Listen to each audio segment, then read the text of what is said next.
Assalamu alaikum.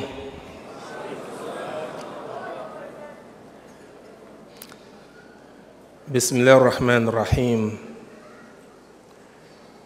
Alhamdulillah. Ashhadu an la ilaha illallah wahdahu la sharika lah. Wa ashhadu anna Muhammadan abduhu wa rasuluhu amma ba'd. Brothers and sisters, I am so grateful for ICNA and Mass for convening us together to come here this weekend, a weekend of fellowship, getting to know one another, to be with one another, going shopping in the bazaar, and praying together. But most of all, we thank ICNA for bringing these speakers, the scholars, the teachers, the shuyukh to teach us. It's been a wonderful 2 days. And now the question is, what do we take back? I would like to prefix my comments that what I speak here today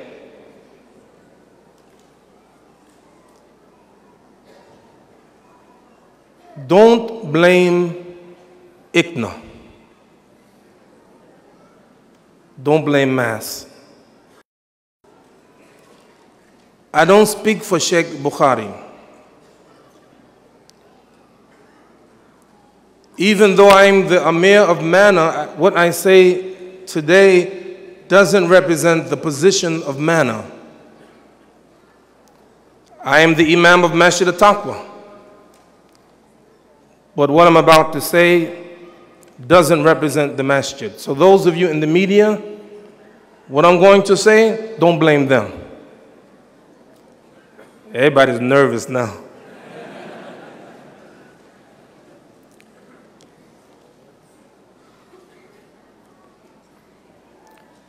Friday, 2008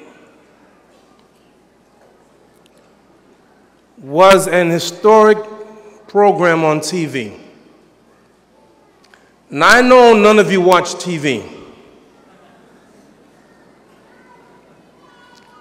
But if ever I were to get you to watch a television program, it was a series. And the name of the series was Magic's Biggest Secrets Revealed. And the star of the show, Val Valentino, did something that no magician is supposed to do. He exposed the tricks. He did some programs, some tricks that had been done for centuries. He did it, and then after doing it, he exposed how it was done. Did anybody see it? It was on Fox. Fox proceeded by a warning telling viewers that they should not watch if they do not want to know how the tricks are performed. Tonight, I'm going to expose the tricks. If you don't want to know how tricks are done, you should go now and leave.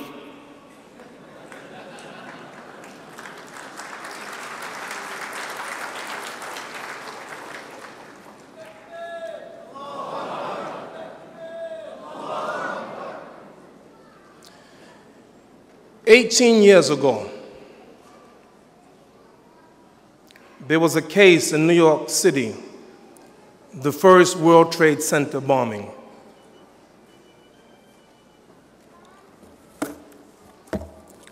During the trial, Mary Jo White, U.S. Attorney, said this.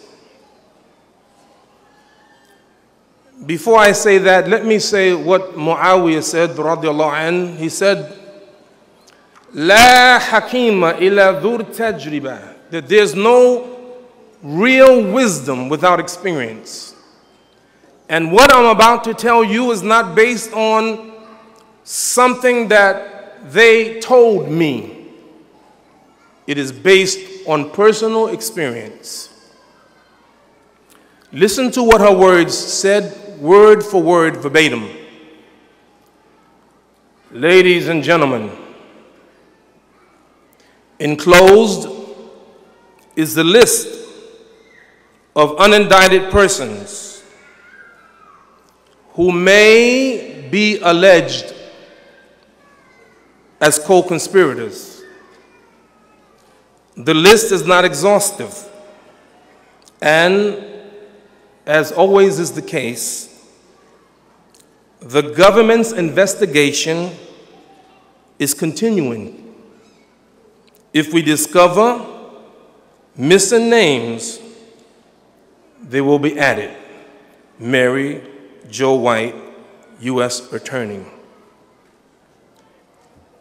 On the list of 171 Muslims, some very prominent Muslims in America, number 158 on the list was a man by the name of Siraj Wahhaj. Me. Number 109 on the list is the Sudanese mission to the United Nations. Hocus pocus. A trick. How long ago was it? 18 years ago. And the words may be alleged as co-conspirator has become co-conspirator, have become the conspirator of World Trade Center, and all of these things that they've said about me. Imam, why you mentioned that? Because as well-meaning as this conference is, it's a great conference. The topics were wonderful. To talk about the Sharia is great because the Sharia is being attacked. All of that is great. ICNA has done a wonderful job. But the magicians are here. And they're coming to do their magic. After that list came out, I was on the front page of some of the local newspapers in New York City. ABC contacted me. They said, Imam Siraj, we want to come and do a story about your name being on the list of 171 people, co-conspirators, the World Trade Center. I said, you can come, but I have to give a lecture tonight, so I only have a little bit of time. They said, okay. They came to my office and they interviewed me for 2 hours.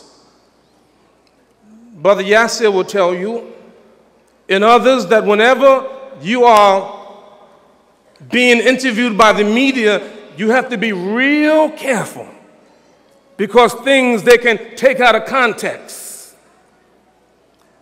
And sometimes we don't do pretty good, but that day I did great, if I must say so myself. I was in rare form, boy. I was ready for them. I was fighting them. 2 hours. And you know what? Allah blessed me. They could find nothing in 2 hours. So what they said, oh, Mr. Wahhaj, we want to get one more shot of you as you're going into your car. I said, okay. And as I took my car on the way to give a lecture at a university, they were filming me as I got in my car and drove away. That night, the word went out, Imam Siraj going to be on WABC. and they're going to have an interview with Imam Siraj. Everybody calling everybody. You know, you got to turn on 11 o'clock news. Imam Siraj is going to be on. They interviewed him. My family got around. We all got together. You know, 2 hours of interviewing. It's got to be something good and positive. Headline story, Imam Siraj Wahhaj on the list, unindicted co-conspirator. And so when it came on, you know what they showed? They showed me with my back to the camera, running to my car as if I had nothing to say. That's magic. That's magic. You couldn't find anything because you had an agenda. It's the magic of the media. And so today, I want to expose the magic of the media. Now, I was hoping that my good buddy, Nu'man Ali Khan, would be here by now, and he's not here. I want to talk about him. Because Sheikh Nu'man Ali Khan, are you in the audience? You got to hurry up, get up here. I want to talk about you. Because Sheikh Nu'man Ali Khan, you know him? Beautiful brother? Well, be careful. He's the new terrorist. Oh, yeah. Now, you know, by the way, any of you want to make money? The sure way right now, the greatest industry to make money is to write a book against Islam. Guaranteed to make money. So Bridget Gabriel wrote a book called They Must Be Stopped. A Survivors of Islamic Terror. And in this book, she names one of the new terrorists, Nu'man Ali Khan. And why? Why is it terrorist? You know what I did? I got the book, I read it, I turned on the index, and I looked for the usual names. Okay, Siraj Wahhaj, all right. I know Siraj Wahhaj, he's a terrorist, I know. But then I saw Nu'man Ali Khan. I said, wait a minute. Page 105. Oh boy, here's the evidence. Nu'man Ali Khan, the new terrorist. What did he say? Listen carefully. He said, preparation for death in the sermon.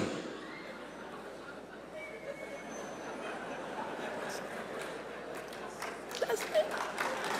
Preparation for death, that's it. And oh, Dr. Jamal Badawi, he's also a terrorist. What did he say? He gave a talk entitled, The Life in the Grave. Wow. Hocus pocus. Jawad Ahmed. What did he talk about? He gave a speech to the youth entitled, Do You Want to Go to Paradise? What? And then she said, he began his lecture with the words, this should be the goal in life of every Muslim. I want to go to Jannah. So brothers and sisters, what am I saying? There are those who don't like us. It's okay, I don't mind. But at least be honest. You want to do something with Nu'man Ali Khan? Let him give lectures in colleges and universities. Let him go to the synagogues and the churches. Let him go to the politicians. Let him go to the government. Let him go to the president of the United States of America and let him teach Islam, and you see America will be a better place.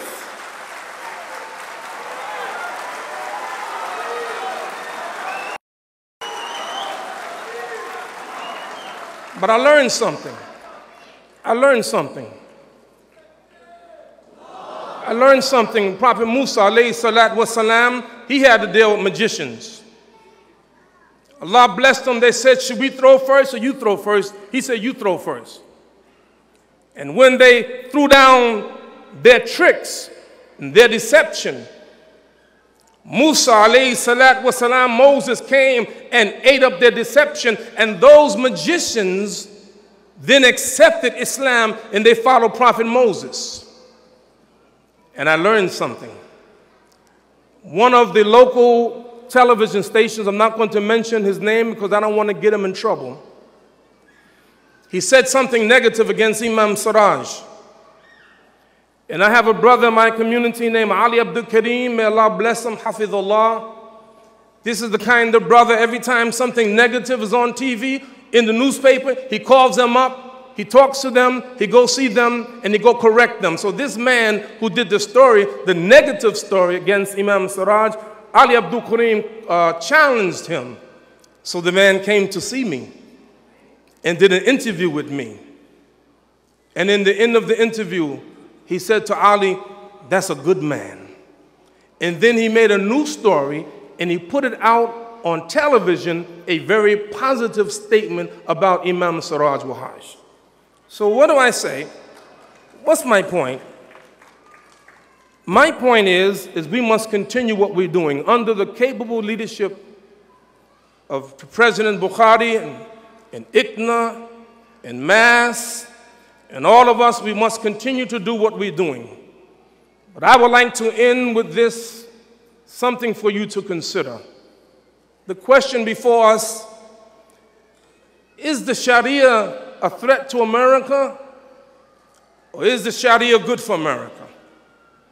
You see, brothers and sisters, the trap that we fall into is having a premature discussion about Sharia when we're not there yet. And I'm finished with this.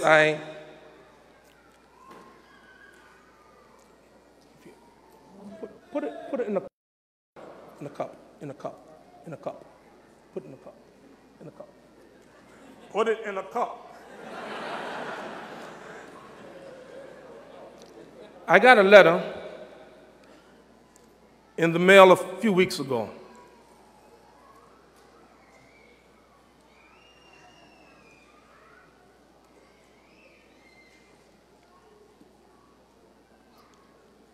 And the letter was written by a Muslim sister.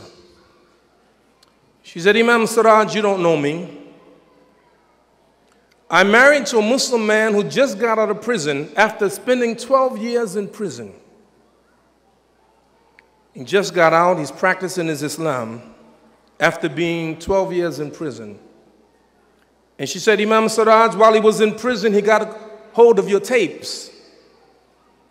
And he said for those 12 years in prison, he existed off of the tapes of Imam Siraj. You helped him to learn about his religion." She said, "Imam, here is his name and here is his phone number. If you would call him, it would make his day." And then she said, "No, it would make his month." And then she said, "No, it would make his year." So I'm driving to Maryland, and I get the number and I call. The brother answered the phone. I said, "This is Imam Siraj Wahhaj." He said, "This is who?" I said, "It's Imam Siraj Wahhaj." "No, it's not." "Yes, it is." So after doing that for 10 minutes, and he realized it was me, he was so happy to learn that the Imam Siraj took the time to call this man that he doesn't know. He just came out of prison, and yet Imam Siraj, the celebrity, is calling him. And then he told me that he was part of a gang. He was in prison. He told me he had committed murder, but now he's a Muslim, and now he wants to go and get all the gangs and teach them Islam. You know, brothers and sisters, I'm telling you, Islam is great for America. We have from Master of Taqwa, Brother Ibrahim Abdul Hakim, one of my great companions, sitting there in the audience. If you ask Ibrahim or ask Uthman Abdul Qadir from Master of Taqwa, the Naib of Master of Taqwa, if you ask them how many Muslims do we come to our masjid every week coming from prison? First thing they do, they want to come to the masjid. They're coming from prison. We have 350,000 Muslims in the prisons of America, and every day they're coming out. 2 weeks ago, Tuesday, 10 minutes before Salatul Dhuhr, brother came knocking on my door, said, Imam Siraj, there's a man, a stranger, a non-Muslim, who came into the masjid, took off his shoes, sat in a chair, and started crying. And he said, I need help. What should we do, Imam? I said, you bring him to my office. And they said his wife was sitting in the car parked outside, so they both came into my office. And I told them that we're about to make prayer. You make yourself comfortable in my office, and when prayer's over, I come back to you. The first thing I did with the brother is a big man, African-American, 22 years in corrections. The first thing I did, I stood him up and I hugged him. I said, you're a nice man, and I'll be right back. We went and made prayer, and we came back. The man was crying because he said, I have to guide my family. I need to be a Muslim. He took Shahada Tuesday, gave me his phone number, his address, his apartment, said, Imam Siraj, make sure somebody come get me Friday. I want to go to the prayer. Uthman will tell you, he came to the masjid last Friday. We gave him Islamic literature. I wasn't there Friday. I don't know whether he came back Friday or not. I'm not sure. And this is happening all over America. People coming out of prison, drug dealers, drug addicts, heroin addicts, cocaine heads, all of them coming. They're coming into Islam. Prostitutes are coming into Islam every day, and they're being cleaned up all over America. You don't know what they used to be like. We know what they were like, and now they're Muslims. Outstanding Muslims in America on some of these masjids, and you would never recognize where they came from unless they told you. That's the beauty of Islam. And I close with this. You talking about Sharia, you missing the point, man. You know, Sharia is this some like impersonal kind of, you know, cutting off the hand and, as the Sheikh said, you know, and stoning someone to death. But you don't see the beauty of Islam. I close by an opinion of Aisha radiallahu anha. I agree with her 100%. And think about this. One of my sheikhs, Sheikh Jafar Idris from Sudan, he used to tell me, he says, Siraj, Al-Quran is a message and a method. It is a message and a method. It's not only a message, it is a method. Aisha radiallahu anha, she said, لا نزل أول شيء لقالوا لا ندعو الخمر أبدا. If the first thing that was revealed by Al-Quran, if the first thing that was revealed, thou shalt not drink wine, the people would have said, we will never stop drinking wine. And if Allah had revealed that you should not commit adultery, the people would have said, we are not going to stop committing adultery. What does that mean? It means Allah is showing us how to do it. America won't be successful because they bring Sharia. America will become successful because they bring down the very foundation of faith. Someone asked the question, how long will the building stand? Answer, how strong is the foundation? Our children in America, Muslim children, trying to be Muslims in America, sometimes it's difficult for them because they want to fit in, be like their schoolmates. They want to be like everybody else, so sometimes it's difficult for the Muslim children to fit in. And therefore, when a Muslim child does something against the parents, against Islam, when they smoke reefer, or they drink wine, or they drink beer, or they go to the club, then the parent, they don't know what to do. But as long as you remember that Al-Islam, that Al-Quran is a message and a method, how you get them from stop smoking reefer is not telling them stop smoking reefer.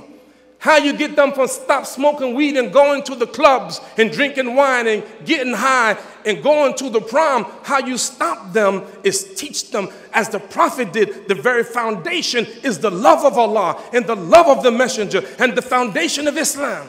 And if you give them the foundation of Islam, I promise you, sooner or later, they'll stop smoking reefer and they'll start making prayer again, because they have to be back connected to Allah the Almighty. And when they're connected to Allah the Almighty, they'll be all right, and they'll be in America, and they will be example for their schoolmates and those other non-Muslims in the society.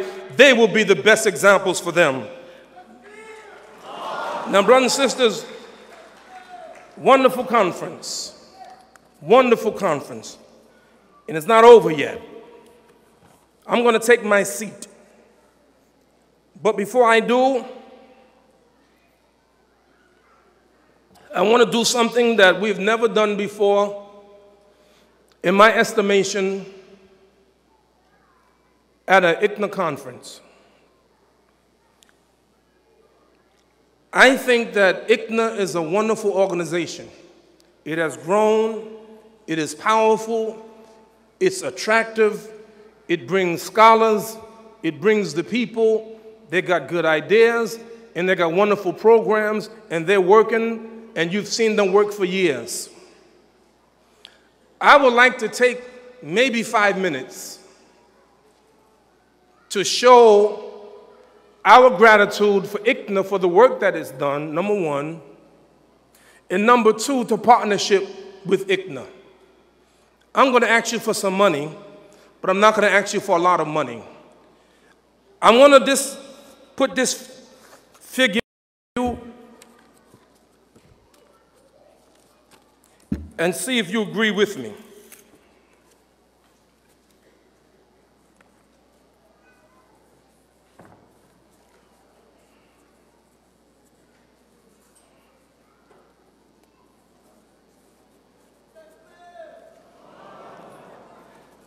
I needed that takbir.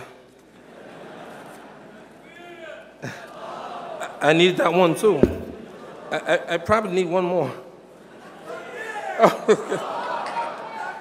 All right. All right. Now, brothers and sisters, I think, see if you agree with me. I think that ICNA is a very serious organization. Yes? Okay. I think that you're serious people.